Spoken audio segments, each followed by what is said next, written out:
From the outside, my life looked like something out of a success magazine. I had a stable job as a structural engineer, a beautiful wife named Madison, and an upscale apartment in a quiet neighborhood in Portland, Oregon.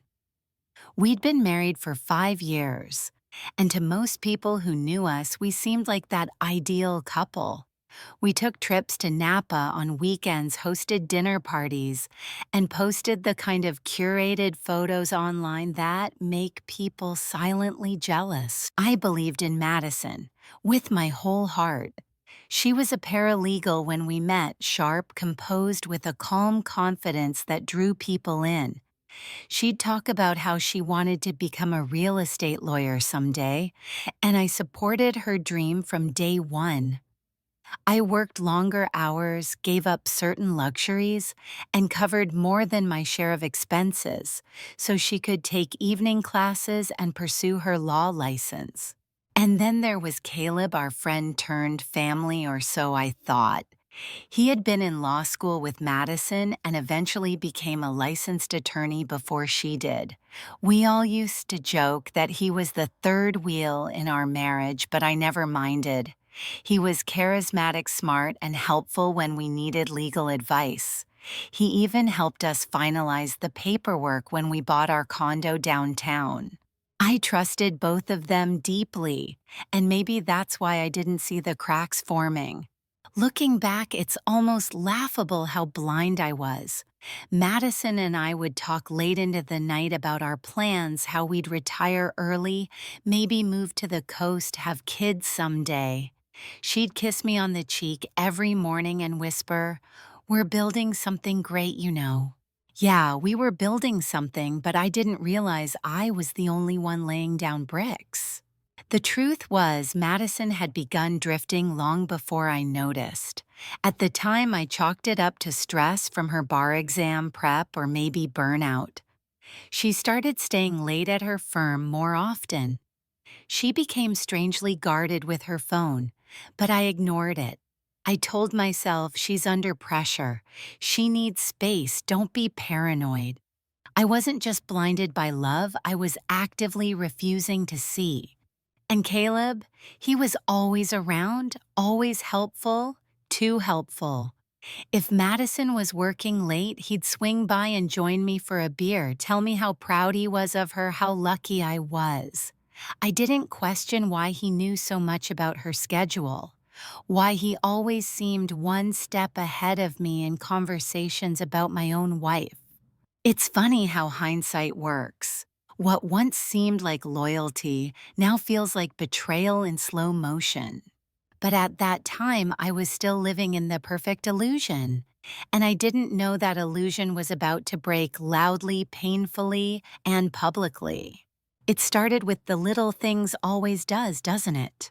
Madison began pulling away slowly, almost imperceptibly. She still said, "I love you."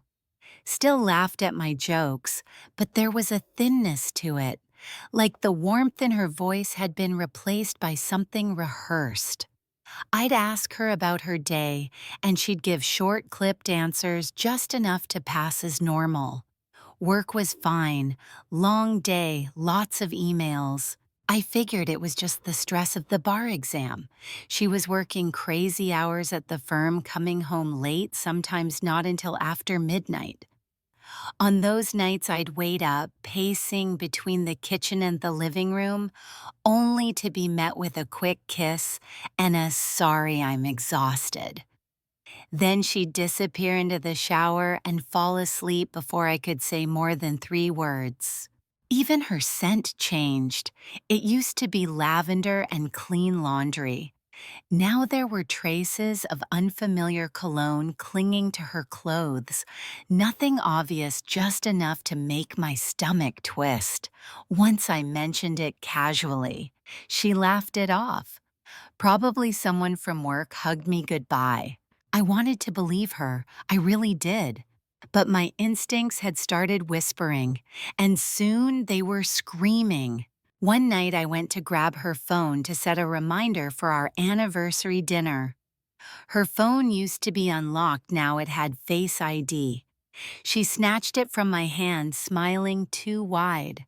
"I'm planning something for you," she said. "Don't ruin the surprise." That was the first real lie I caught. She never planned anything. The next day, I stayed home from work. Told my team I had a stomach bug. Madison thought I was out, so she didn't hesitate to leave her laptop open when she went to the bathroom. I wasn't proud of what I did next, but I opened it. There wasn't much, just a minimized tab of an email draft, no names, just a line that read, "Let's keep our stories straight. We can't afford another mistake." That's when the anxiety turned into something heavier, something sharp. I didn't confront her right away. I wasn't ready. I needed clarity before war. So I started paying closer attention. She and Caleb still hung out sometimes, always under the guise of legal work or career advice.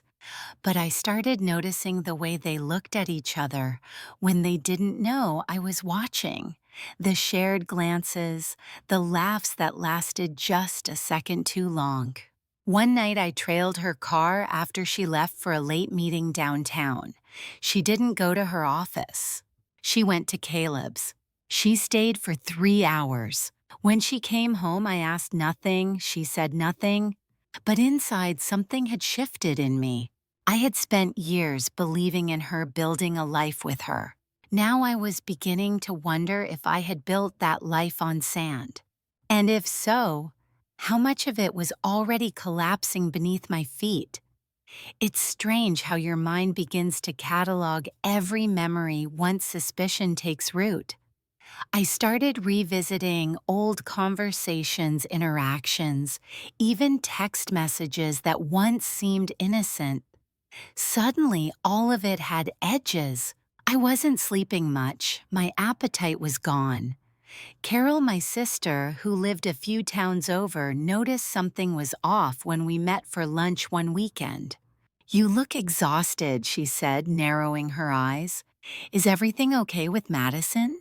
I almost said yes out of habit, but I hesitated. And in that pause, she knew. I told her everything about the late nights, the secrecy, the way Madison and Caleb seemed too connected. Carol listened quietly, then leaned forward and said, "You need to stop guessing and start knowing." She was right. So I did something I never thought I'd do. I hired a private investigator. His name was Curtis, former cop, mid-50s, low-key and methodical.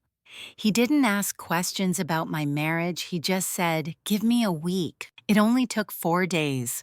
He sent me a file, photos, timestamps, and a short report. Madison had been meeting Caleb regularly at his apartment, not just once or twice, repeatedly, always when she said she was working late, always when I was home waiting.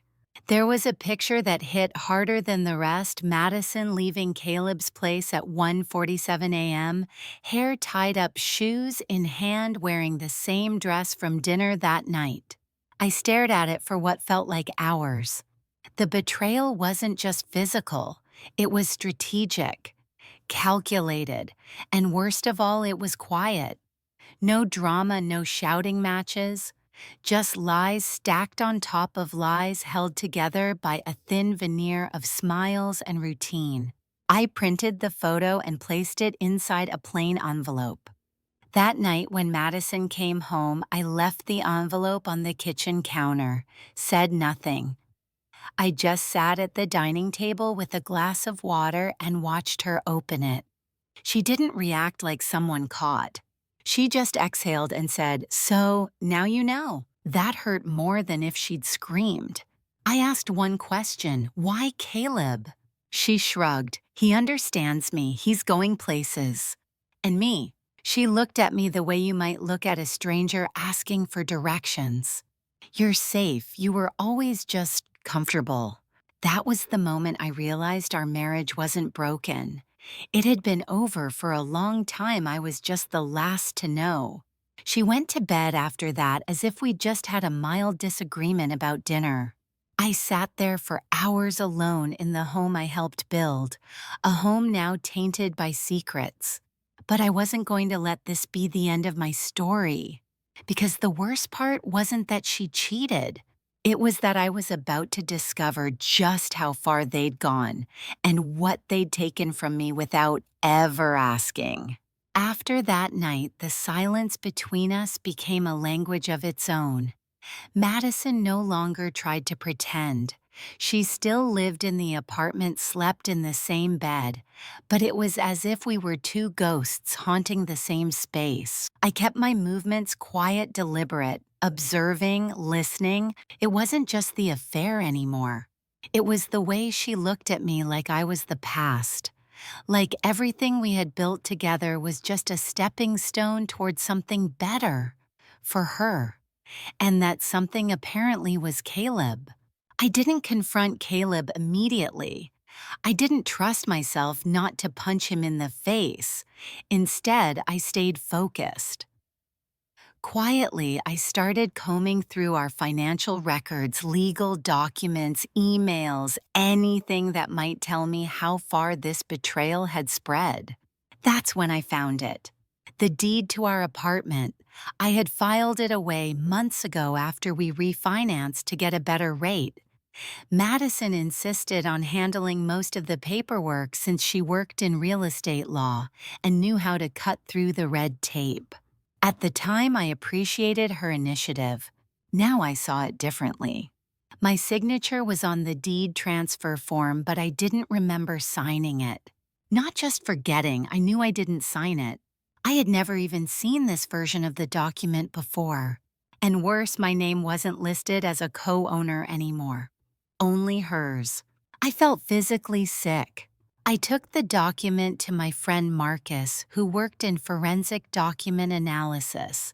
He owed me a favor from a past engineering project. I asked him, "Is this signature real?" He raised an eyebrow. "Do you want the polite answer or the real one?" "Give me the real one." He slid the paper back. "This is a forgery, a good one, but not yours." My hands trembled. My wife and the man she was sleeping with had forged my signature to legally remove me from ownership of my own home. I couldn't breathe. I sat in my car for over an hour in the parking lot outside Marcus's office, just staring at the steering wheel. Rage, grief, and humiliation collided in my chest like a storm I couldn't outrun. But beneath all that was clarity. They weren't just betraying me emotionally, they were stealing from me. It was calculated, premeditated fraud. I went home that night calmer than I had been in days. Madison was on the couch, wine glass in hand, scrolling through her phone. She didn't even look up. "Everything okay?" she asked, almost lazily. I stared at her and said, "You forged my signature." Her thumb froze on the screen. "What are you talking about?" she said too quickly. "I know, I had it analyzed." Still, she played innocent. "That's ridiculous. You really think you can gaslight your way out of this?" That was the last thing I said before walking into our bedroom and locking the door. I needed a new plan. Because this wasn't just betrayal, it was war. The next morning, I woke up with a headache that felt like it had been waiting for years to arrive. I didn't speak to Madison. I didn't look at her. I just got dressed, packed a bag, and left. I couldn't stay in that apartment, not after realizing it was no longer mine. I crashed at my friend Jordan's place across town. We'd been close since college, and I hadn't told him much about what was going on. But that night, I poured everything out. Every detail, the affair, the forged documents, the cold way Madison had just moved on. Jordan didn't interrupt. When I finished, he just said, "You need a lawyer, a real one." He was right. So I found one. Her name was Elena Suarez Sharp, aggressive, and with a reputation for winning ugly cases. During our consultation, she didn't smile. She just listened, took notes, and then said, "They made a big mistake." I handed her the forged deed and the photo Marcus had printed showing the analysis. This, she said, tapping the document is felony level fraud. We're not just talking about divorce court, we're talking potential prison time. I felt a strange relief hearing someone else say it. For days we strategized. Elena filed emergency motions to freeze the title transfer on the condo. She subpoenaed Caleb's law firm for internal communications. She also had a digital forensics expert dig into Madison's work computer and emails. And the deeper we looked, the worse it got. There were emails between Madison and Caleb discussing the apartment as if it were already theirs. Plans to flip it, mentions of clean paperwork and timeline alignment. They even joked about how he's too soft to notice meaning me. Every new discovery tightened the knot in my chest, but it also strengthened the case. Meanwhile, Madison was still pretending everything was fine. She must have thought I was retreating, that I was giving up. She had no idea I had hired Suarez, no idea we were collecting evidence, no idea that I was preparing for the storm she never saw coming. The hardest part was pretending. I sent her cold civil texts, didn't respond to her attempts to meet. When she called once, I answered but said nothing. "Thomas," she asked, "are we okay?" I hung up. She didn't call again. It's strange how betrayal doesn't just break your heart, it changes the way you see the world. You start noticing how many small things you let slide, how many boundaries you ignored, how many red flags you turned into decorations. But I wasn't that man anymore. I was done playing the fool. They wanted to steal my home, erase me from the picture, and laugh about it behind closed doors. I was going to make sure those doors got kicked open. By the time Elena filed the initial civil suit, we had amassed a mountain of evidence. Forged documents, emails between Madison and Caleb, even metadata proving when the deed was altered and on which device. But Elena wasn't stopping there. "This isn't just civil fraud," she told me during one of our prep sessions. "We're going to pursue criminal charges: identity fraud, conspiracy, wire fraud, and obstruction." Hearing those words made everything feel real. It was no longer just emotional pain. It was a legal storm about to hit the two people who thought they could outsmart and outmaneuver me. Meanwhile, Caleb still had no idea he was walking into a trap. He strutted into court the first day of the hearing like he was preparing to give a TED Talk. Madison walked beside him, sunglasses on indoors, trying to look untouchable. But the moment Elena handed over our evidence packet to the judge, their confidence started to crack. The judge paused when reviewing the deed. "Mr. Carson," he said, looking at Caleb, "are you aware this document appears to be forged?" Caleb tried to deflect. "Your Honor, I was only assisting my client." "That's not what the metadata says." Elena cut in crisp and cold. "According to the digital record, the deed was altered on Mr. Carson's work computer at 9:42 p.m. on a Sunday using software licensed to his law firm." Madison shifted in her seat. It got worse for them. We submitted security footage from the condo building showing Madison entering and exiting Caleb's office late at night on multiple occasions long after business hours. Combined with the email trail, it painted a picture that was damning not just in court but in any public record. Caleb's face turned pale. He requested a recess, but the judge didn't grant it. Instead, he allowed Elena to continue her opening argument, and she did not hold back. She painted the story in full color: a husband blindsided by betrayal, a wife who used her legal knowledge to manipulate and deceive, and a licensed attorney who exploited his professional position to commit a felony for personal gain. By the end of the session, the judge ruled to temporarily revoke Caleb's legal license pending a full investigation. Madison was issued a formal restraining order from the condo and barred from transferring or selling any shared assets. Outside the courthouse, Madison finally confronted me. "You didn't have to destroy us," she snapped. I looked her in the eye. "I didn't destroy anything, you did. I just pulled the curtain back." She turned to leave, but not before Caleb, red-faced and humiliated, whispered something sharp to her. I didn't hear it. I didn't need to.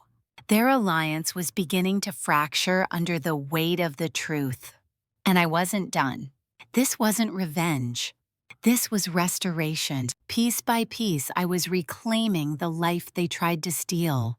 In the weeks that followed, everything unraveled fast. Madison's law firm placed her on administrative leave the moment they learned about the court filings. Apparently using her position to manipulate legal ownership even outside her official duties was enough to violate multiple ethical codes. As for Caleb, the fallout was immediate and public. The State Bar Association opened a formal investigation. His firm dropped him like a bad habit once they reviewed the evidence we submitted. His name was scrubbed from their website within 48 hours.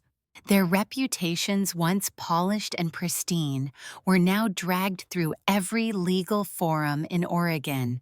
I didn't even have to leak anything people talk. Whispers in the courthouse, in law offices, online. It wasn't revenge porn, it was accountability. But what really drove the nail into the coffin came a few days later during a deposition. Madison was forced to testify under oath. Elena questioned her directly, eyes sharp, voice steady. "Miss Carson, did you knowingly authorize the alteration of a legal document using your husband's forged signature?" Madison hesitated. For the first time, her confident exterior cracked. I didn't forge it myself. That wasn't the question. I knew it was being done," she finally admitted, voice barely above a whisper. There it was, admissible, on record. Caleb tried to backpedal, claiming Madison had coerced him into helping. But the digital trail said otherwise, emails in his tone on his account using his systems. They had tried to rewrite the rules, and now the rules were rewriting them. The judge ordered the apartment deed returned to my name. Madison was given 30 days to vacate the premises. Caleb was hit with a restraining order barring him from contacting me or approaching within 100 feet of my residence or workplace. And just when I thought it was over, Elena handed me one last document. "This is your formal petition for criminal prosecution," she said. I stared at it. Signing it would mean taking this all the way, ensuring they faced actual criminal charges, not just financial ruin. "You don't have to," Elena added. "You've already won." I thought about it for a long moment. Then I signed it. Because winning wasn't just about getting my apartment back. It was about sending a message that you can't rewrite someone's life in secret and expect to walk away clean. I filed the paperwork the next morning. Madison moved out a week later. No words, no apology, just a moving truck, some cardboard boxes, and a woman who looked nothing like the one I married. Caleb's trial date was set for 3 months later. And me. I went back to that same dining table where it all began, sat with a cup of coffee, sunlight pouring in through the windows. The apartment finally felt like mine again. The silence no longer screamed. It breathed. 3 months passed like a blur. Caleb's trial didn't attract national headlines, but in our local legal circles, it was all anyone talked about. A once promising attorney now standing in front of a jury accused of conspiracy, fraud, and forgery. Elena had made sure the DA's office had everything they needed. The email chains, the forged documents, Madison's sworn deposition. It was a slam dunk. Caleb was found guilty on all counts. He lost his law license permanently and was sentenced to 18 months in state prison with an additional 5 years of probation. Watching him in court, no longer arrogant, no longer smug, wasn't satisfying in a vengeful way. It was sobering. He had everything, and he threw it away for a relationship built on lies. As for Madison, criminal charges were dropped in exchange for full financial restitution and a formal apology filed in court. I never cared much about the apology. It was just words on paper. But the restitution that mattered. She was required to pay back every cent related to the fraudulent transaction plus cover my legal fees. She sold her car, liquidated savings, and even pulled out of the graduate program she had enrolled in post-scandal. I heard through mutual friends that she'd moved back in with her parents in Boise. She'd applied for jobs but hadn't landed anything steady. No firm wanted to touch her. And me. I didn't throw a party, I didn't post a victory speech, I just lived. I renovated the apartment, repainted the walls, and got rid of everything that reminded me of the past, her books, her furniture, even the coffee mugs she picked out at that tiny store in Seattle. I started cooking for myself again, reading again, breathing again. I also reconnected with people I had unintentionally shut out during the chaos. My sister Carol, my coworkers, old college friends. They had seen me at my lowest and never turned away. One weekend I hosted a small dinner. Just 6 people, some wine and laughter that didn't feel forced. That was the night I realized I was free. Not just from Madison and Caleb, but from the guilt, the self-doubt, the feeling that I had somehow caused all of it. I didn't. I trusted. They broke that trust. But I didn't break. I rebuilt. And somewhere along the way, I rediscovered the version of myself I had buried beneath compromise and comfort. Now, when I walk through my apartment, I don't see shadows anymore. I see sunlight, possibility, and space. Space that I can finally call mine, not just on paper, but in every breath I take. In the months that followed, I started writing again. Not professionally, just for myself. Journaling mostly, pages and pages of thoughts I had never given time to before. Some entries were angry, some were reflective, but all of them were honest. That's what betrayal does. It forces you into honesty with yourself. For a long time, I kept asking, why me? Why did the woman I loved lie to my face? Why did someone I called a friend exploit my trust? Why did I not see it coming? But over time, those questions began to change. They turned into, what did I learn? What will I do differently? How will I grow from this? And the answers surprised me. I learned that love, while beautiful, is not a substitute for awareness. You can love someone deeply and still be blind to who they truly are. I learned that kindness doesn't protect you from harm, and that sometimes the people you protect the most are the ones who hurt you the deepest. But I also learned resilience. Not the loud cinematic kind, the quiet kind. The kind that gets you out of bed when you don't want to move. The kind that helps you go back to the same coffee shop you once visited with her alone and order your usual without flinching.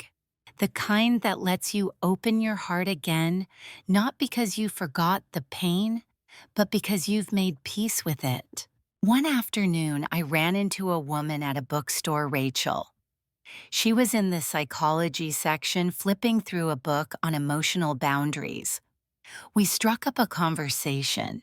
She was thoughtful, warm, and didn't try too hard to impress me. That was refreshing. We had coffee, then lunch, then more. No expectations, no pressure. Just 2 people, scarred but still standing, talking about life and learning to laugh again. I don't know what the future holds. Maybe Rachel becomes a chapter. Maybe she becomes the next story. I'm okay with either, because now I'm building deliberately, with awareness, with boundaries, with clarity. I don't need a fairy tale anymore. I just want something real. So if you're reading this or hearing this and you've been where I've been, betrayed, broken, blindsided, I want you to know something. You're not foolish for loving. You're not weak for trusting. And most importantly, you are not defined by what someone else did to you. You define your story. You decide where it goes next. For me, it started with heartbreak. But it didn't end there. It ended here with peace, with power, and with the quiet kind of strength that no one can steal. Not even those who tried.